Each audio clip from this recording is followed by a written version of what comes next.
हिंदू नहीं है। इस देश के अंदर हम लोगों को हिंदू के जगह पे स्थान नहीं मिलता है।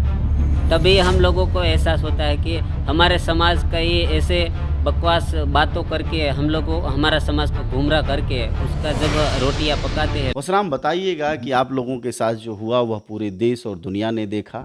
देश शर्मसार हुआ, लगा कि यह कैसा लोकतंत्र है जहां अपनी रोजी रोटी के लिए काम करना भी कहीं धार्मिक उन्माद का कारण बन सकता है। आज क्या स्थिति है? मेरा नाम सरवैया वसराम है।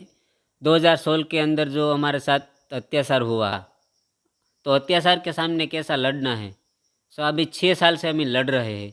हमारे साथ जो न्याय दिलाना है तो सरकार ने अभी कुछ नहीं दिया है। तो मुआवजे के तौर पर गुजरात सरकार ने, केंद्र सरकार ने या SC/ST एक्ट के तहत भी कोई मुआवजा मिलता है, कई बार नौकरियां मिलती हैं, उस मामले में क्या रहा?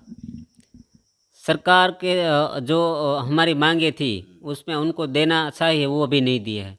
हमने जो रोज़गारी छोड़ दी है, तो हमारे साथ जो अत्याचार होता है तो कानून के तौर पे जो मिलना चाहिए वो अभी तक कुछ नहीं मिला है। कानून के तौर पे जो एट्रोसिटी एक्ट में जो मिलना चाहिए, जो सहायता मिलनी है वो एक मिली है। दूसरे कुछ हमारे रोज़गार के बिना ज़मीन मिलना चाहिए, नौकरी मिलना चाहिए, कुछ अभी नहीं मिला है। सरकार अभी हमारे कुछ आंसर नहीं दे रहे। हमें बार बार लेटर लिख रहे हैं 6 साल से, लेकिन हमारी कुछ सरकार मांगे नहीं पूरी कर रही है अभी।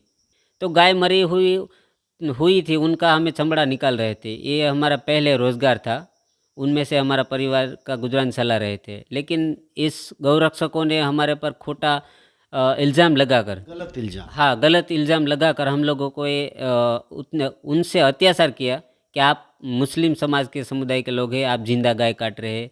हमें ऐसा उसने बोला कि हम दलित हैं, हम चमार हैं, हम जिंदा गाय काट नहीं रहे, हमें मत मारो, हमारे साथ ऐसा अत्याचार मत करो, जुल्म मत करो। फिर भी हमारी कुछ उसने सुनी नहीं और हमारे साथ अत्याचार शुरू करते रहे।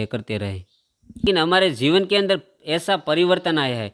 समाज क्या है, हमारा हक अधिकार क्या है, हमारे साथ इस देश के अंदर क्या हो रहा है, ये सब हमारे साथ अत्याचार हुआ उसके बाद हमें पता चला कि अत्याचार के बाद ये लोग अन्याय कर रहे हैं। हिंदू एक आमने सामने लड़ रहे हैं और पीट रहे हैं। तो हमें ऐसा अभी एहसास होता है कि क्यों इस देश के अंदर हमें भी इस देश का हिंदू होते भी हम लोगों को हिंदू अत्याचार करते हैं। तो बाद में हमें ऐसा सोचा कि हम हिंदू नहीं हैं। इस देश के अंदर हम लोगों को हिंदू के जगह पे स्थान नहीं मिलता है। जब भारतीय जनता पार्टी या संघ जो RSS है वो कहता है सभी हिंदू एक हैं, और तब यह नारा सुनकर, यह बात सुनकर आपको क्या दिमाग में आता है? तभी हम लोगों को एहसास होता है कि हमारे समाज का ये ऐसे बकवास बातों करके हम लोगों हमारा समाज को गुमराह करके उसका जब रोटियां पकाते हैं लोगों और आमने सामने उस लोगों हम लोगों को झगड़ाते हैं और उस कुर्सी पर बैठ के सब लोगों भाषण करते हैं और बात करके सब लोगों को आमने सामने झगड़ाते हैं, कुछ दूसरा नहीं फर्क पड़ता है उसमें।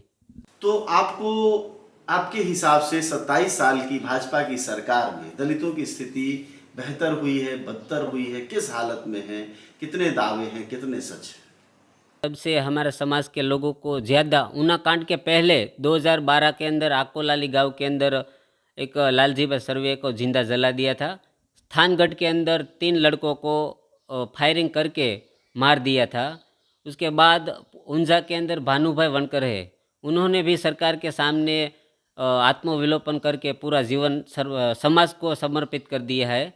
उनके बाद भी कई हत्याएं हुई, कई रेप हमारे समाज की बहन बेटियों के साथ हुआ है, फिर भी किसी भी लोगों को अभी न्याय नहीं मिला है। न्याय के लिए अभी जजुम रहे, हम भी न जजुम रहे हैं। हमारे घर पे CM आए, राहुल गांधी भी आए, केजरीवाल भी आए और 6 साल से हम लड़ रहे हैं। कुछ न्याय के तौर पे हम राह नहीं मिली है।